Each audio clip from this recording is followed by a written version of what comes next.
Those were the headlines, and our top focus: Syria will select members of its first post-Assad parliament in a process criticized as undemocratic, with a third of the members appointed by the interim leader Ahmed al-Sharaa. The assembly's formation is set to consolidate the power of al-Sharaa, whose Islamist forces led a coalition that toppled long-time ruler Bashar al-Assad in December after more than 13 years of civil war and 5 decades of one-family rule.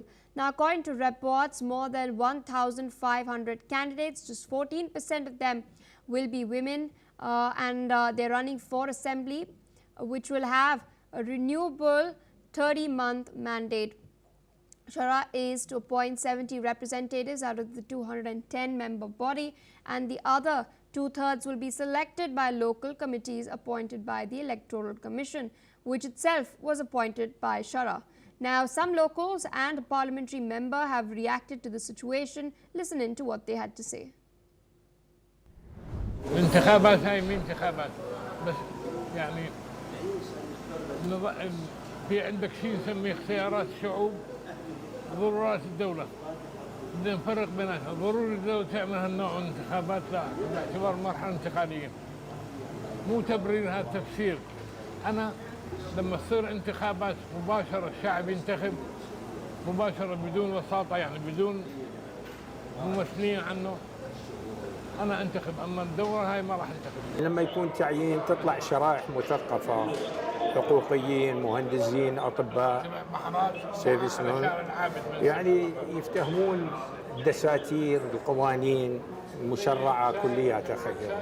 أما إذا صارت انتخابات، يعني كون ما في أحزاب الحز، راح يصير تعاطف مع ابن القرية وابن العشيرة وابن الكذا. تتوقع أنه يطلعون الأميين أكثر من المتعلم. أنا مخاوف ما عندي إطلاقاً لسبب جداً وجيه، لأنه حكومتنا الجديدة حكومة معتمدة على الدين بالدرجة الأولى، على الأخلاق، على القيم، على المبادئ. فأنت لما بيكون في حدا بيمثلك، سواء إلك حصة كمرأة موجودة أو غير موجودة، فأنت عندك ثقة فيهم. بعض الانتقادات هي فعلا محقة، بس هذا الشيء لابد منه، لابد انه يكون في ثغرات، لانه الحكومة جديدة على الحكم ونحن جداد على الحرية. فنحن اول مرة بنحس رجع لنا وطننا ورجعت في عنا دولة، بنفخر وبنقدر ان نشارك. With us on the broadcast is Mr. Ross Feingold, political analyst, joining us from Taipei. Thank you so much for taking out time and speaking to us on the broadcast. Most of, about one-third, in fact, of those who are set to be selected by local councils appointed by al-Sharaa. So why is he in the first place conducting this exercise? Is it just optics? It's easy to say it's optics. It's easy to say it's not democratic, but from a different perspective, they got to start somewhere. This is a country whose institutions were dominated by the Assad family and the Assad family's cronies for over 50 years. And the institutions are completely degraded. They lack legitimacy, and everything needs to be rebuilt. They need to rebuild their institutions, including the government institutions, and really need to build knowledge about the proper operation of democratic government, if hopefully that is the direction they're going to go. And hopefully they do go in that direction, and they don't have a return to strongman authoritarian governance. But again, they have to start somewhere, and it's easy for international critics to say this isn't democratic, and it's true, it's not really democratic. But again, they have to start somewhere.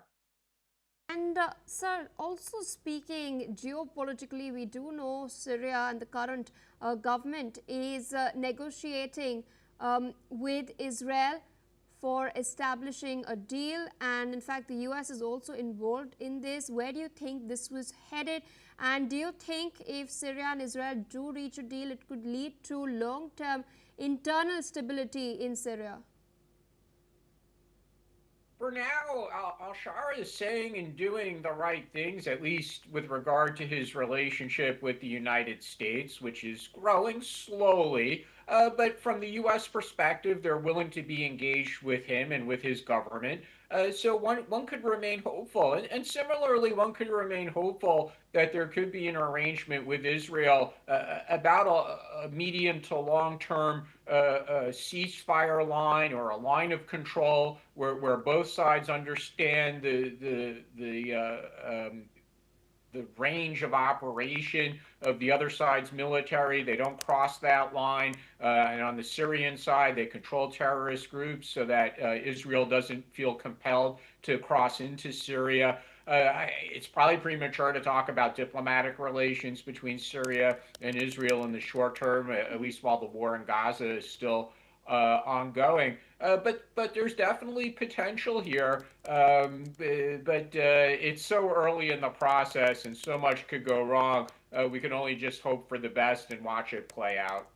Indeed, and there are a lot of concerns as well that have been raised, particularly by Israel, regarding minorities in Syria, including the Druze and the Christians. How do you think al-Sharaa is going to tackle this?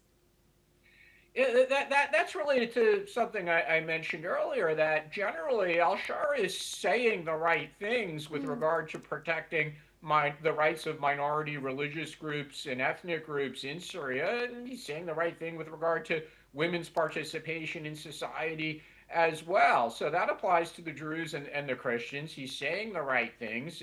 His government is clearly struggling to impose its authority across the entirety of the country. And there's still armed groups and there's still terrorist groups with arms operating within Syria. So that's one of those things that are subject to negotiation with Israel. But again, if Syria is going to prevent or forestall Israel's desire or view that it needs to intervene, then his government needs to exercise authority, including policing authority and keeping order and combating armed groups. And that's still very much a work in progress. All right, so I request you to stay on with us as we're tracking further updates, this time from Hungary.